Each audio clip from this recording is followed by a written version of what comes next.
pa ka giang fa ti in mi thi tlai ka na mi nu chu lung dong in ata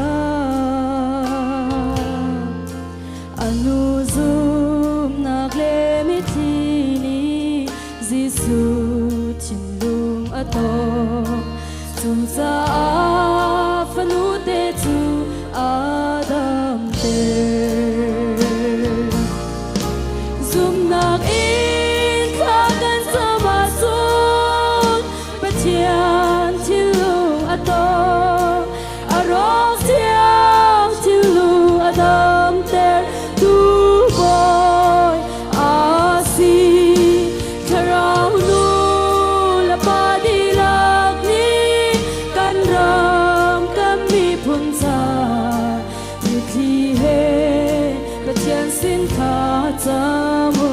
se le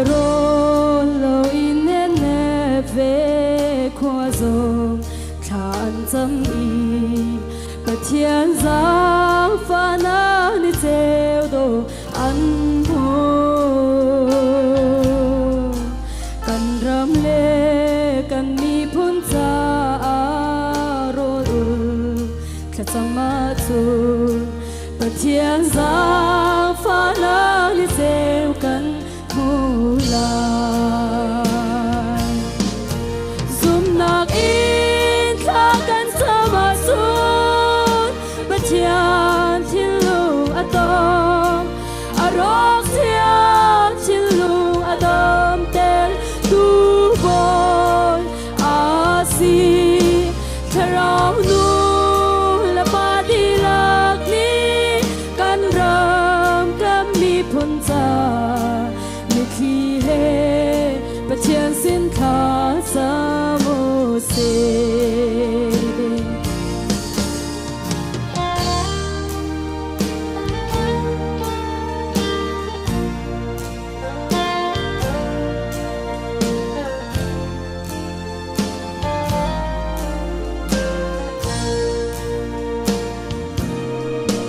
Moses ni ami phun cha ro lo in kha acham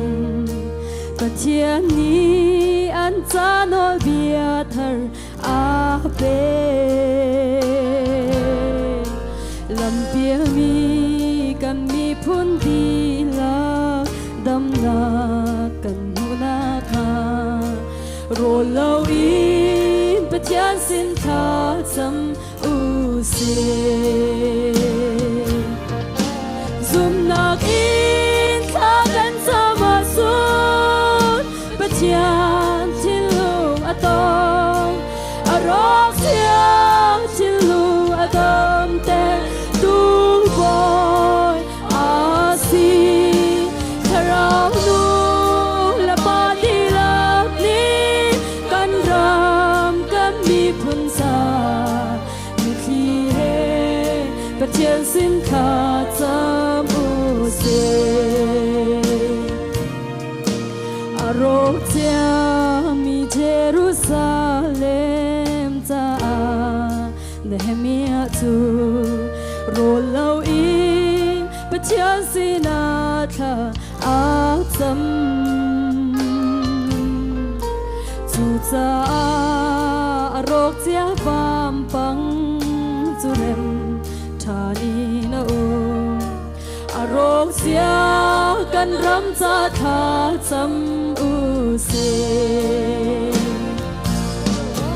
zum nak in kha kan sama sun pathian chin lung atom arok sia chin lung Adam te tu boy asi karau nu la pa di lak ni kan ram kan mi phun cha mi khi he pathian sin kha cha mu se mi khi he pathian sin kha cha mu se pan ni tlawan so pya ko sa